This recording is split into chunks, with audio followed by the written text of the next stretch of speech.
நம்ம ரம்யா ஆட போகிற ஆட்டமே இனிமேட்டு வேற மாதிரி தான் அப்படின்னு சொல்லுங்க. அவங்க குடும்பத்தில் சூழ்ச்சி பண்ணுறதுக்காகவே நம்ம ரம்யா இப்போதைக்கு வீட்டுக்குள்ளே வராங்க. இதெல்லாம் தெரிஞ்சுக்கிட்ட நம்ம செண்பகமே வலது கால் எடுத்து வச்சு உள்ள வாமா அப்படின்னு சொல்கிறது நமக்கே ரொம்ப பெரிய வேடிக்கையாக தான் இருந்துட்டுருக்கு. ஆமாங்க, ரம்யாவோட அடுத்த பிளான் இப்போ ஸ்டார்ட் ஆகிடுச்சு. எப்படியாவது வந்து சண்முகம் வாத்தியாரை நம்ம தப்பானவனா சித்தரிக்கணும் அப்படிங்கிறதுக்காக பிளான் பண்ணி இப்போ சண்முகம் வாத்தியார் காலில் விழுகிற அளவுக்கு இப்போ நம்ம ரம்யா போயிட்டு இருக்காங்க.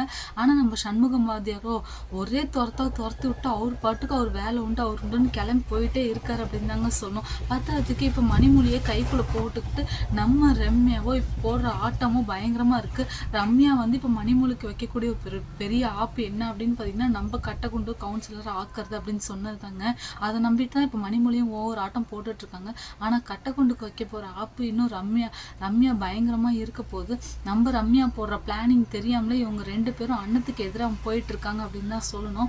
இவங்களாம் கொஞ்சம் கூட திருந்தவே மாட்டாங்க அப்படின்னு தாங்க சொல்லணும். காரணம் என்ன அப்படின்னு பார்த்தீங்கன்னா, நம்மளுடைய அண்ணன் வந்து ரொம்ப நல்லவங்க. பதவி இல்லை பணம் இல்லை அப்படின்னாலும் ஒரு ஏழ்மையான வீட்டிலேருந்து பிறந்த பொண்ணு தான், சொந்த தாய்மாமன் பொண்ணு அப்படிங்கிறத மறந்து மணிமொழி வந்து இப்போ வந்து பதவி கிடைக்குது பணம் கிடைக்குது அப்படிங்கிறதுக்காக அன்னத்தை ரொம்பவுமே ஏளனமாக பேசிகிட்டு இருக்காங்க அப்படின்னு தான் சொல்லணும். இதெல்லாம் எப்போ தான் அவங்க புரிஞ்சுக்க போகிறாங்க? இதெல்லாம் புரிஞ்சிக்கூடிய தருணம் வரணும் அப்படின்னா கண்டிப்பாக அண்ணன் தான் புரிய வைக்கணும். ரம்யா கெட்டவங்க அப்படின்றத புரிய வைக்கணும். ஆனால் ரம்யா கெட்டவங்கன்னு சொன்னால் தான் மணிமொழிக்கு பயங்கரமாக கோவம் வருது.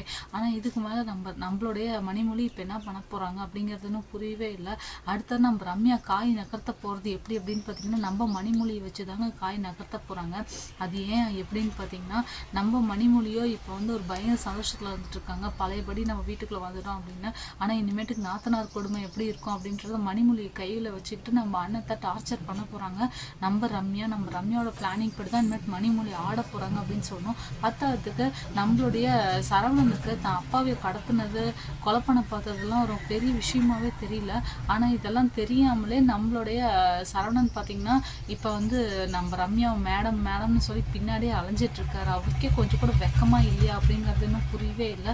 அது மட்டும் இல்லாமல் இப்போ அடுத்ததாக ரம்யா போடக்கூடிய பிளானிங் என்னன்னா, வீட்டுக்குள்ளே வந்ததுக்கு அப்புறம் அடுத்ததாக என்ன பிரச்சனைகள்லாம் எப்படி ஸ்டார்ட் பண்ணணும் அப்படிங்கிற ஒரு சூழ்ச்சியை திட்ட ஆரம்பிச்சிட்டாங்க அப்படின்னு தான் சொல்லணும். ஆனால் இதில் மாட்ட போகிறது யார் என்ன அப்படின்னு பார்த்தீங்கன்னா, நம்மளுடைய அண்ணன் கார்த்திக் சண்முகம் வாத்தியார் இவங்க 3 பேர் மட்டும்தாங்க. ஏன்னா மற்றவங்க எல்லாருமே வந்து ஓரமாக ஒதுங்கிட்டாங்க. இன்னொரு பக்கம் பார்த்திங்கன்னா நம்மளுடைய நம்ம சுடர் வந்து பார்த்திங்கன்னா ரம்யாவுக்கு ஆழத்தி எடுக்க மாட்டேன் அப்படின்னு சொன்ன ஒரே ஒரு காரணத்துக்காக ரம்யா இப்போ சுடரையும் வந்து லிஸ்ட்டில் சேர்த்துட்டாங்க அப்படின்னு தான் சொன்னோம். நான் பத்தாவதுக்கு சொல்ல முடியாதுங்க, நம்ம சுடரையும் வந்து வேணும்னா ஆட்டத்தில் சேர்த்துக்கிற மாதிரி இருந்தாலும் இருக்கும். ஆனால் நம்ம சுடர் எப்பயுமே நம்ம அண்ணத்து பக்கம் தான். என்ன நடக்குது அப்படிங்கிறத வெயிட் பண்ணி பார்க்கலாம்.